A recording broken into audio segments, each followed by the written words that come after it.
నమస్తేనా. నమస్తే నమస్తే అండి. మీరేనా? పూలగాని వెంకటేష్ గౌడ్ అండి. ఓకే. ఈ ఎమ్మెల్సీ ఎలక్షన్ జరుగుతూ ఉంది కదా, బై ఎలక్షన్. దీంట్లో మీరు ఎవరికి మద్దతు ఇస్తారు? తీర్మార్ మల్లన్నకి ఇస్తామండి. ఓకే. తనకేందుకు? ప్రజా గొంతుక గత ప్రభుత్వ అరాచకాలని ప్రజలకు వివరించి ఆ ప్రజా గొంతుకకు మరి రేపు జరగబోయే 27వ తారీఖు రోజు 2వ నెంబర్పై తీర్మార్ మల్లన్న గుర్తుపై ఓటేసి గ్రాడ్యుయేట్స్ మొత్తం భారీ మెజార్టీ ఇవ్వాలని మేము మిర్యాల నియోజకవర్గం నుంచి కోరుచున్నాము. ఎంత మెజార్టీ వస్తుంది? మెజార్టీ అనేది భారీగా ఉంటుందని కోరుతుంది. ఎంత అనేది కానీ భారీ మెజార్టీ వస్తుంది అనేది మా యొక్క ఆలోచన. ప్రజా గొంతుక తీర్మార్ మల్లన్న అనేది ప్రతి గ్రాడ్యుయేట్ ప్రజలలోకి వెళ్ళిపోయిండు. గ్రాడ్యుయేట్కి ఇట్లా అంతా తీర్మార్ మల్లన్నకు మొగ్గు చూపుతారు. మిర్యాలగూడలో తమ్మడబోయిన అర్జున్ గారి నాయకత్వంలో, మిర్యాలగూడ ఎమ్మెల్యే గారి నాయకత్వంలో పట్టభద్రులు మేమంతా బాగా కష్టపడి తీర్మార్ మల్లన్న గారికి భారీ మెజార్టీ ఇస్తామని ఎమ్మెల్యే గారి నాయకత్వంలో కోరుచున్నాము మిర్యాలగూడ నియోజకవర్గం నుండి. ఓకేనా. ఇక్కడ ఇంకో పట్టుబద్దులు ఉన్నారు. అన్న నమస్తేనా. నమస్తే అండి. ఇప్పుడు బై ఎలక్షన్ నడుస్తూ ఉంది, మల్లన్న గారు పోటీ చేస్తూ ఉన్నారు. దాని మీద మీరు? మల్లన్న గారు అభ్యర్థిగా డిక్లేర్ చేసిన రోజే ఆయన గెలిచినట్టు. ఎందుకంటే గతంలో కూడా ఫస్ట్ ప్రియారిటీ ఓట్లో మల్లన్న గెలిచిండు. కానీ బీఆర్ఎస్ పార్టీ నాయకులు 4 రోజులు కౌంటింగ్ చేసి సెకండ్ ప్రియారిటీ ఓట్లో పల్లా రాజేశ్వరరెడ్డిని గెలిపించడం జరిగింది. కాకుండా నైతిక విజయం తీర్మార్ మల్లన్నదే. ఆయన 10 సంవత్సరాలుగా తెలంగాణ ప్రజా గొంతుకై ఎన్నో సమస్యల మీద పోరాటం చేసి క్యూన్యూస్ వేదికగా సమస్యలు పరిష్కారం చేసినటువంటి గొప్ప వ్యక్తి. ఆయన వెంట పట్టభద్రులు మొత్తం ఉన్నారు. వరంగల్, నల్గొండ, ఖమ్మం అవతల పార్టీలకు డిపాజిట్ కూడా రాదు.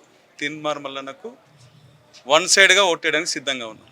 దాంతోపాటుగా అతను ఉన్న యావదాసి గవర్నమెంట్కి బ్రాండ్ రూపంలో రాసిచ్చి ఈరోజు ప్రజాక్షేత్రంలోకి వచ్చారు, జీరో పాలిటిక్స్. దీన్ని ఏ విధంగా మీరు స్వాగతిస్తారు? ఇప్పుడు మల్లన్న ఆ రోజు టీఆర్ఎస్ ప్రభుత్వం నియంత పాల్గొడిన కేసీఆర్కి ఎదురు తీరడానికి పెద్ద పెద్ద నాయకులే ముందరికి రాలేదు. ఆ రోజు ఆయన చావో రేవా అని చెప్పి ప్రజల కోసం ఆయన బయటకు వచ్చిండు, కొట్లాడిండు. దొరల గడిలను బద్దలు కొట్టిన చరిత్ర తీర్మార్ మల్లన్నకే దక్కుద్ది. ఎందుకంటే రేవంత్ రెడ్డి గారితో పాటు ధీటుగా ప్రతిపక్ష నాయకుడిగా సామాజిక రాజకీయవేత్తగా ఎదిగినటువంటి వ్యక్తి తీర్మార్ మల్లన్న. ఆయన యావదాసి అసలు ఆస్తుల కోసం రాలే, ఆయన పేద ప్రజల సంక్షేమం కోసం, పేద ప్రజలకు న్యాయం చేయడం కోసం వచ్చిందని చెప్పి నమ్ముతాం. ఓకే. దాంతో ఇప్పుడు ఎంత మెజార్టీతో గెలవబోతున్నారని మీరు? అవతల పార్టీలకు డిపాజిటే ఉండదు. నమస్తే. నమస్తే. మీ పేరేనా? నా పేరు నేతి సత్యనారాయణ, నేను అడ్వకేట్ని. సరే, తీర్మార్ మల్లన్న గారి అభ్యర్థిత్వం ప్రకటించడం కాంగ్రెస్ పార్టీ విజయం ఖాయమైంది. గతంలో పోటీ చేసి ఫస్ట్ ప్రియారిటీ ఓటర్లు గెలిచినప్పటికీ కూడా అక్రమాలు పాల్పడి బీఆర్ఎస్ పార్టీ వాళ్ళ అధికారంలో ఉండి వాళ్ళే డిక్లేర్ చేసుకున్నారు. ఆయన పల్లా రాజేశ్వరరెడ్డి అనురాగ్ కాలేజీ నుంచి 70,000 మందిని ఓట్లని బోగస్ ఓట్లు చేర్పించుకొని గెలవడం కోసం గెలిచిండు. కానీ ఆయన కష్టపడి ఏం గెలవలేదు.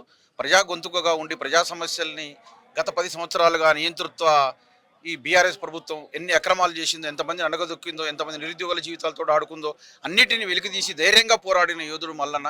ఎందుకంటే ఎంతమంది ఎమాఎమీలు ఉన్నా కూడా, ప్రతిపక్ష నాయకులు ఉన్నప్పటికీ కూడా కేసీఆర్ని ఎదిరించి బయటికి మాట్లాడిన దమ్ము ఎవరికి లేదు. 80 కేసులు పెట్టినప్పుడు కూడా, అక్రమ నిర్బంధం జైళ్ళ పాలైనప్పుడు కూడా పోరాట పట్టిమని ఇంకా పోరాడి ఇప్పటి వరకు కూడా మనందరికీ ప్రకటించి ఇవాళ కాంగ్రెస్ గవర్నమెంట్ రావడానికి నాంది అయ్యిండు. ఇవాళ చట్టసభలో ఆయన వాణి కూడా వినిపించడం చాలా మంచిది. ఎందుకంటే పేద ప్రజల పక్షాన పోరాటానికి చట్టపూర్లో ఒక నాయకుడు ఉండాలి.